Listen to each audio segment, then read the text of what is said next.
RTV app వార్తల్ని క్షణాల్లో చదివే అవకాశం ఉంటుంది. ఒక న్యూస్ పేపర్, ఒక టెలివిజన్ ఛానల్ మీ చేతుల్లో ఎప్పుడూ ఉంటాయి. సంక్రాంతి సందర్భంగా ఆంధ్ర ప్రాంతంలో పందెం కాస్తూ ఎంజాయ్ చేయడం చాలా సరదాగా కామన్గా జరుగుతున్నటువంటి పరిస్థితి. అయితే ఇటీవల కాలంలో ఇప్పుడు అప్పుడే అనేటువంటి తేడా లేదు, ఇక్కడ అక్కడ అనేటువంటి తేడా లేదు. పందెం రాయిళ్ళు, పందెం కోళ్లను పెంచుతూ పందెం కాస్తున్నారు. ఈ క్రమంలో మంథని ప్రాంతంలో కమాన్పూర్ మండలం, పెద్దపల్లి జిల్లా కమాన్పూర్ మండలం పెంచికలపేటలో పోలీసులు దాడి చేశారు. 7 పందెం కోళ్ల నిర్వాహకులను అరెస్ట్ చేశారు. 2 పందెం కోళ్లను స్వాధీనం చేసుకున్నారు. ఇది కాస్త వైరల్గా మారింది. మంత్రిని కోర్టు ఇచ్చినటువంటి ఆదేశాల మేరకి కమాన్పూర్ పోలీసులు దాన్ని టెండర్ అర్రాస్ పెడుతున్నారు. ఎవరు వేలంపాట్లో ఎక్కువ పడితే ఆ పందెం కోళ్ళు ఇవ్వాలి అని చెప్పి ఆదేశాలు జారీ చేయడం జరిగింది. దీనికి ఉత్సాహం, ఆసక్తి ఉన్న వాళ్ళందరూ కూడా పాల్గొనొచ్చు అని చెప్పి ఆ పోలీసులు చెప్తున్నటువంటి పరిస్థితి. గతంలో సైతం ఒక ఆర్టీసీ బస్సులో పందెం కోడి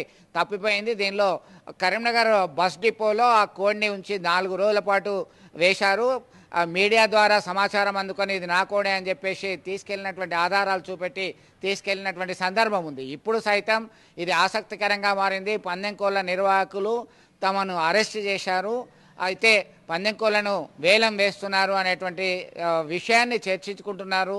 మళ్ళీ పందెం రాయిల్లే దక్కించుకుంటారా లేదా కూర వండుకోవడానికి తీసుకుంటారా అనేది వేచి చూడాల్సిందే.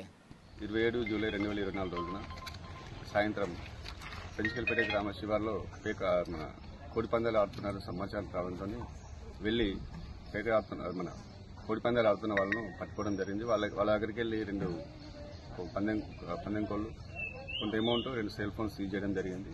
ఆ సీజ్ చేసిన 2 కోళ్లను కోర్టు ఆదేశాల మేరకు ఈరోజు వేలం వేస్తున్నాము. 11 గంటల వరకు ఎంతమంది అయినా ఇక్కడ వచ్చి పాల్గొనవచ్చు. దాని గురించి నిన్న పేపర్ స్టేట్మెంట్ ఇవ్వడం జరిగింది. మార్కెట్ రేట్ ప్రకారం వాటికి ధర నిర్ణయించి వేలం వేస్తాము. అందులో తెలుసుకున్న వాళ్ళు తీసుకోవచ్చు. మరిన్ని వీడియోస్ కోసం ఛానల్ ని సబ్స్క్రైబ్ చేయండి. లేటెస్ట్ అప్డేట్స్ కోసం వాట్సాప్ ఛానల్ ని ఫాలో చేయండి. అండ్ లింక్ డిస్క్రిప్షన్ లో ఉంది.